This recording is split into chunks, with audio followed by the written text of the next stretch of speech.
Thank you, Mr. Chairman. I'm sure, sir, you will for giving me this rise to the occasion of your stature. Thank you, sir. Thank you very much for giving me this opportunity to participate in this discussion on the 2024-25 budget. Sir, I personally believe that the economy is in deep crisis. And I will demonstrate in the short time that I have that it is so. And I thought that when the first budget for the next term of this government was to be presented, it would give us a picture as where we are and where we should be. Forgetting about allocations made to departments and sectors of the economy, what's important is what is the vision of this government to get us out of this economic morass. That's really should have been the focus in this budget, but I find that absent. Now, before I say anything, let me tell you why the economy is in crisis. We are a population of 140 crores, sir, and I have an ILO report. It's called the India Employment Paper 2024, which says that 83% of India's youth is unemployed. This is not my data. 83% of India's youth is unemployed. And in 2000, the employment was 35.2%. Unemployment was 35.2%. It increased in 2022 to 65.7%, and in 2024 to 83%. This is the state of unemployment in our country. Now, how will you deal with that? Now, unemployment is not something that happens suddenly. It happens over a period of time. And it happens why? Because the economy is stagnant. And unemployment is related ultimately to several factors. It is related to education. It is in turn related to skill development, which in turn is related to industrial production, which in turn is related to GDP growth. Unless you deal with all these sections, you'll not be able to increase our unemployment rate. So this is where we are. And most of the unemployed people are in the unorganized sector. Only 10% are people who are organized in the organized sector. So the CMI data says that 79% of our population belongs to the working age group of 111 crore people out of 140 crore, of which 83% are unemployed. Now you can imagine the crisis that this country is facing. We can talk of allocations, but I would have thought that the finance minister should give us a roadmap as to how to deal with this crisis. Unfortunately, they've not been able to provide this roadmap because they will have to generate an employment of 7 to 8 million people on a yearly basis for the next 30 years. How will they do that? Where is the roadmap for that? Now, every budget ultimately is a political statement, whether we presented it this side or you presented it that side. It is a political statement. And the fact of the matter is that you are strapped. The fact of the matter is that you know that unless you get 2 people on board, your government will not survive. So your allocations, therefore, have to be tailor-made to the demands of those 2 people. Nothing wrong with that. I mean, I'm not criticizing you for that because that's the only way you will survive. Nothing wrong with that. Now, sir, in the India Skill Report, which is prepared by India, it says 7 to 8 million job seekers every year and 12 million jobs needed every year. No roadmap. No roadmap for that. Now, so this is one aspect. I've given you the figures. Now I come to the second aspect. The second aspect is that the world is moving in one direction and we are moving in another direction. Why do I say so? So, as you know, the rest of the world, there is a declining population. Young people are few, the aged people far outnumber them. In order to ensure that their economy continues to grow, they have to go for artificial intelligence. Artificial intelligence means that you produce the same thing not through manpower, but through machines. Now, that artificial intelligence is good for the European system or the United States of America or the developed world. But in India, if you have 83% of our people unemployed, you can't use artificial intelligence. Right? Now, if you can't use artificial intelligence, industry per se has to use it because it otherwise won't be able to compete with the rest of the world. So that sector of the economy, which is the IT sector, which has to use artificial intelligence, will start losing jobs. And your economic survey says that 0.3 to 0.4 job loss will take place in the IT sector.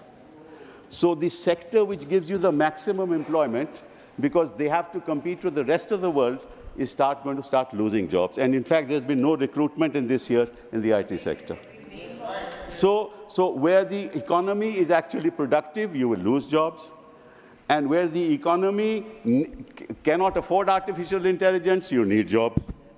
And there is no roadmap for jobs. So this is a very serious issue that confronts this government. This is the second issue. And in fact, there is a report of the International Monetary Fund, which says that 60% of all jobs in the developed world will be lost. And 40% of all jobs in the rest of the world will be lost. So if the 40% of the jobs in our part of the world are lost, where are people going to get jobs? Where are they going to earn? Who is addressing this issue, sir? This country needs minds to look at issues, not at politics. You and I are together for the country, not for BJP or Congress or Samajwadi Party or some other party. The nation comes first, sir. And unless the youth of this country, and unless you empower the youth of this country, where will our nation go? Now let me come to the third issue, which is education. So there has been an increase, a slight increase in the education budget. It's not right that there's been a decrease. There's a slight increase in the education budget, but it's still less than 6%, which is what the promise was for a long period of time. But be that as it may, I'm not talking about education. The education structure in our country is what, sir? You get a BA honors in history, you get a BA pass degree, you get a BA honors in economics, you get a BA honors in political science, and ultimately you can't get a job. Where are those jobs? So your entire education structure has to be revitalized, reconfigured in order to marry it into skills. In order to marry it into skills, you need a revamp of the secondary level education system of our country. Because that's where your education system should talk about skills along with education, so that thereafter they get into the ITI system, that is the Institutes of Technology, and that in turn collaborates with industry. So industries, education, ITI to work together for absorption of young people into jobs in industry. That's the way you do it. Who is doing it, sir? Where is that roadmap in our country? What has been said by this government in the budget about these things? Nothing. Nothing at all, sir. And unless you skill our people, you're not going to give them jobs. So what will happen, sir? They all get self-employed. तो कोई दुकान डाल देता है, कोई कहता है कि मैं लोडर का जॉब ले लूँगा. हाँ, आपके बॉम्बे में क्या हुआ आप जानते हो, मैं उसके बारे में बात नहीं करूँगा. 47 लाख एप्लीकेशन और 60,000 jobs for inspectors in Uttar Pradesh. 47 lakh application. वो जॉब क्या करेगा? कोई युवा करेगा क्या? युवा को अगर जॉब नहीं मिलेगा तो फिर क्या होगा सर? वो इस किस्म की पॉलिटिक्स करता है जिसका ये वर्णन कर रहे थे, क्योंकि उनके पास और तो कुछ करने को है नहीं. Sir, 2 minutes. But मैं बैठ जाऊंगा. I have no problem. You look at the watch. 10 minutes. Okay, 1 more minute. Sir, you take time from our Yes. Okay. 1 second. Okay, 1 second. Sir, let me tell Honorable you. members, 1 second. I'll sit down, sir. No. Mr. Kapil Sibal had to his account 5 minutes. I said he will have 10 minutes. So it is not that I am not looking No, at you've it. been very kind, sir. And no in the issue. Business Advisory Committee, at the suggestion of the Leader of the House... I wanted to, sir... One second. We'll add the time. At the suggestion of the Leader of the House, and everyone agreed, Mr. Derek O'Brien, Mr. Tiruchi Shiva, that to give a member 3 minutes, he can hardly contribute. That is why I'm increasing the hours. Since I met him in my chamber, and we had settled for 10 minutes, but go for 15 minutes, sir. Go ahead. So that's very kind. Another 5 minutes. But after 5 minutes, I'm sure you'll take the seat. No problem. So whenever you ask, I have no desire, Mullahs, to bore the House on issues, Mullahs. Now let me tell you another issue, Mullahs, which is very important. Why is it important? So as you know, that ultimately allocations are made not by government, but by Finance Commission. The 15th Finance Commission made the allocations as to which state is to get how much money. There's some element of politics in that, but let's leave that aside. The Finance Commission said that 41% of the revenues that are earned will go to the states. Right, sir? Now, what actually happened? What actually happened is that the central government started to impose cess and surcharge. Now, cess and surcharge is not allocated to the states. Yes. Right? So all that comes into the kitty of the central government. And the result is today, sir, that the states are getting only 32% of the total resources that the central government gets. 32%. It is supposed to get 41%.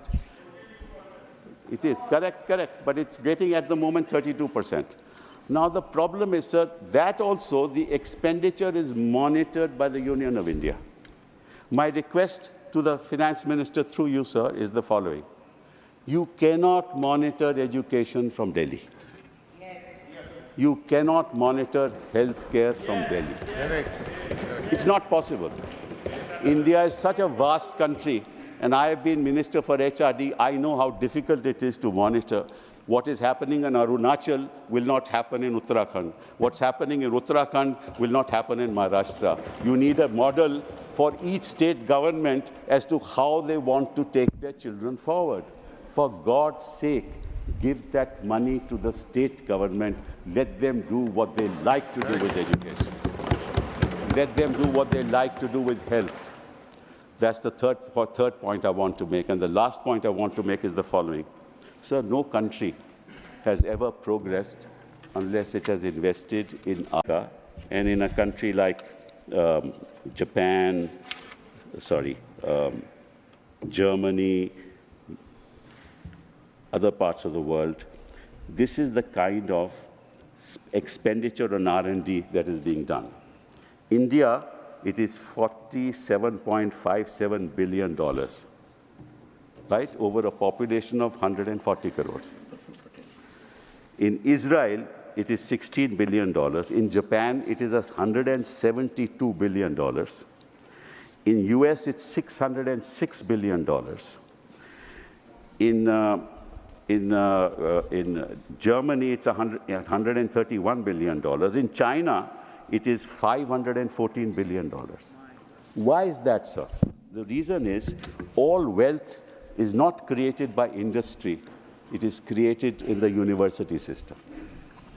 Through what? Through ideas. These ideas are translated into prototypes, and then angel investors come, invest in those prototypes. They then are translated into goods and services, and those goods and services ultimately sell. Now, if you do not invest in R&D, either in agriculture, and that is the biggest bane of our country, that you are talking about 2 lakh crore for the agricultural community, but no real expenditure on R&D in agriculture. If you spend 100 crores in agriculture, your return will be 1,000 crores.